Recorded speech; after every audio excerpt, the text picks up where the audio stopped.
I'm Dr. Bharti. I'm consultant pathologist and lab head, Trilab Hospital. Why is blood donation so important, even today? Yeah, blood donations are very important even today because blood is a thing like it cannot be manufactured artificially and it is in constant demand. So only the voluntary blood donations are the source of supply of the blood for to managing many surgical procedures and trauma care and many chronic illnesses like chronic blood disorders. How many lives can a single blood donation actually impact? Yeah, from single unit of donated blood, we can separate into different components, mainly three components like red cells, plasma, and platelets. And each component can be given to one patient. So that totally from 1 unit of the blood, we can save 3 lives.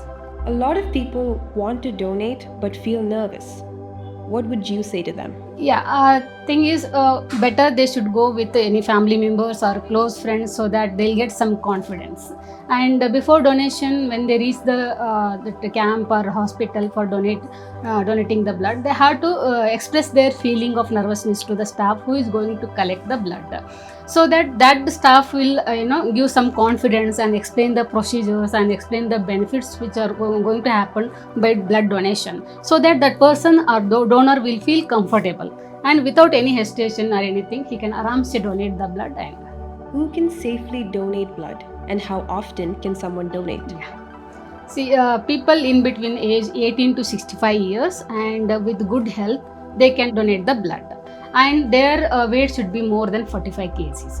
And their HP level should be more than 12.5 gram per deciliter. Okay, these are the very important criteria to qualify for donating the blood. So such people can donate the blood. And thing is like how often they can donate. Like every 3 to 4 months they can donate the whole blood. And plasma and platelets they can donate more frequently. Like platelet can be donated every 7 days and plasma can be donated every 28 days. So that this is a frequency they can donate without any side effect. What are some common myths about blood donation that people should stop believing? Yeah, there are so many myths like people know they should stop believing. First is they'll think that it's very painful procedure. It's not at all painful procedure. There will be minimal discomfort. Anybody can tolerate it. So they should stop believing that one. It's not at all painful and minimal discomfort, and without any difficulty they can donate the blood. And there are some other myths like they may think that we may catch the infections, mainly HIV. Not at all possible, because for each candidate or for each donor we will use brand new single sterile needle. Okay, and one needle for one person only. After using that needle for one person, we will dispose that needle. So there is no chance of catching the infection. And some people also think that they may get chronic weakness, long-term weakness.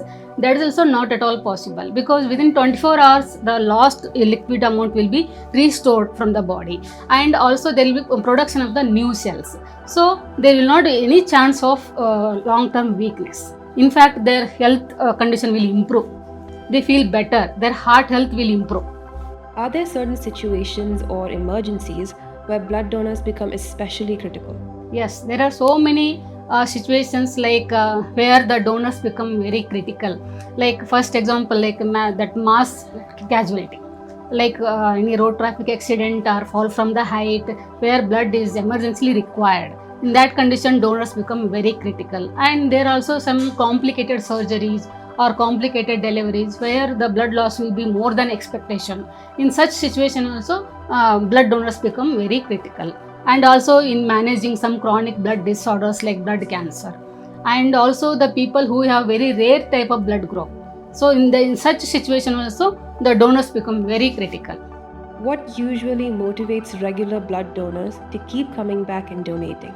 Yeah, thing is mainly through the medical awareness, and people should know that there are by donating the blood they can improve their heart health, they can maintain their healthy iron level in the body, which will reduce the risk of cardiovascular diseases and heart attack.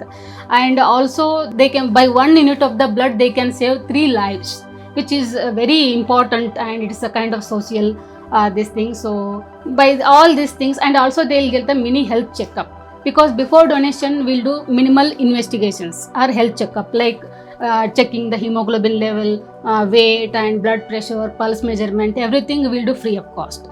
And also if any infections are there, they will come to know, because for after donation that blood will go under screening, like for so many infections.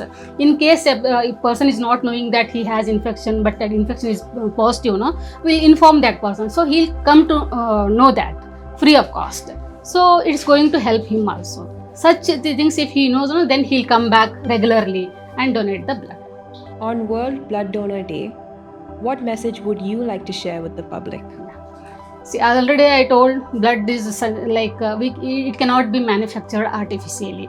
Only the it can come from the voluntary donors like you people.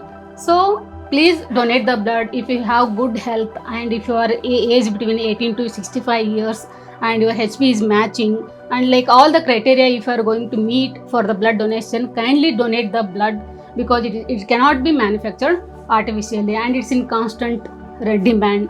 And and it is not only going to help people, it is also going to help you people also. Your health condition will improve. So kindly donate the blood on regular basis.